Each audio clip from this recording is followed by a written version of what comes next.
হাপানি বখাকতি গসমং মালিয়া জনজাতি সুরক্ষা মঞ্চ বেলেখানে খরাং সতनै ডিসেম্বর 25 সালমারিও লাহার হিমব তক্তাই কত লুকুথুম পান্দা খানিয়া থাঙै তংমানি আগরতলাनि আষ্ট্রবল থং নখলাও ডিসেম্বর 25 সালমারি ইনকা খ্রিস্ট তংক থারतनि रंनि बागै बेलेखाने साल कतर जिसु ख्रिस्ट आसाइमा साल अ सालो रिलिता खलादि लुकुथुम पान्दा ता खलादि हनै अबहाय गोबांमा ककफ्रि मुरुजांमानि गोबांमा सेजामुं जलिमुं नासलिमुं ककथाय कौरंनि बिसिंतै पाइथागो मुचिंयाफानो जनजाति सुरक्षा मंच डिसेम्बर 25 सालमारिओ रेली तै लुकुथुम पान्दा मा खलाइलिया तै खलाइलिया हनै हायनहाय ककथुमनि बिस्कांगो प्रेस मिट खलायै सागलाय रजाखा आगरतला प्रेस क्लाबो डिसेम्बर 25 सालमारिओ रेली इंयावै गुबुन सालो ओंसिनाय अबहानो सागलाय रखा सांग्रां सालो आगरतला प्रेस क्लाबो कक्तमा थुमरनि कुथुमुंनि बिसिंतै डिसेम्बर 25 सालमारिओ रेली इंयाकारै ओंसिनाय डिसेम्बरनि 26 सालमारिओ आगरतला आष्ट्रबल थुंनखलावो लुकुथुम पान्दा ओंनाय दै आगरतलावो रेली खालायजांनाय डिसेम्बर 26 सालमारिओ परम्परागत रीतिनीति ও সংস্কৃতি সাংবিধানিক সুরক্ষা দাবি নিয়ে জনজাতি সুরক্ষা মঞ্চ ত্রিপুরা প্রান্তের পক্ষ থেকে ঘোষণা করা হয় যে আগামী 25 ডিসেম্বর 2023 তারিখে ডিলিস্টিং র্যালি এবং সমাবেশ অনুষ্ঠিত হবে। তবে ত্রিপুরা রাজ্যের মাননীয় জনপ্রিয় মুখ্যমন্ত্রী প্রফেসর ডক্টর মানিক সাহার বিশেষ অনুরোধে আমরা উক্ত ডিলিস্টিং র্যালি এবং জনসভার তারিখ পরিবর্তনের সিদ্ধান্ত গ্রহণ করি। এখন উক্ত ডিলিস্টিং র্যালি এবং জনসভা 25 ডিসেম্বরের পরিবর্তে আগামী 26 ডিসেম্বর 2023 তারিখে অনুষ্ঠিত হবে।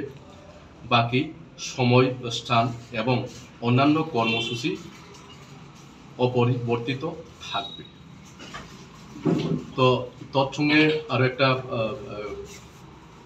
কথা বলতে চাই, আমাদের ত্রিপুরা রাজ্যের মাননীয় মুখ্যমন্ত্রীকে আমরা ব্যক্তিগত এবং আমাদের জনজাতি সুরক্ষা মঞ্চ থেকে অনেক অনেক ধন্যবাদ। আমাদেরকে উনি 26 তারিখ একটা ডেট দিয়েছেন, সেই ডেটে আমরা করতে যাচ্ছি। আমরা যথেষ্টভাবে ব্যক্তিগত এবং সংগঠনের পক্ষ থেকে ওনাকে মান সম্মান করি এবং ওনার যে অনুরোধ আমরা স্বীকার করে নিয়ে আমরা আগামী 26 ডিসেম্বরে আমরা এই পিসফুল র্যালি করতে যাচ্ছি। এবং তৎসঙ্গে বলতে চাই, আমাদের যে আজকের রিপোর্ট যে আমাদের জনসভায় উপস্থিত হবেন এই ডিলিস্টিং র্যালিতে প্রায় 25 থেকে 30 এবং আগামী দিনে ওনার যে অনুরোধের মাধ্যমে আমরা বলতে চাই আমাদের পিসফুল র্যালিতে আরও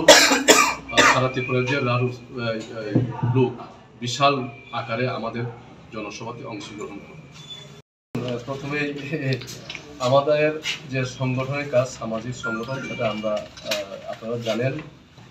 অপোজিশন বা বিভিন্ন ধরনের পলিটিক্যাল পার্টি কি বলছে, কি চিন্তাধারা নিচ্ছে, সেটা নিয়ে আমাদের কোনো বিবেচনা আলোচনা নেই। প্রথমে আমাদের মিডিয়া বন্ধুদেরকে সবাইকে আমাদের সংগঠন এবং ব্যক্তিগত তরফ থেকে আমাদের মাঝে উপস্থিত আমাদের জনজাতি সুরক্ষা মঞ্চের কার্যকর্তারা, মেম্বাররা, এদিকে আমরা সবাই মিলে। তো আজকে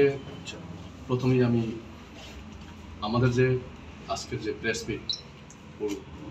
মূল যে বিষয় বা বক্তব্য আমি আপনাদেরকে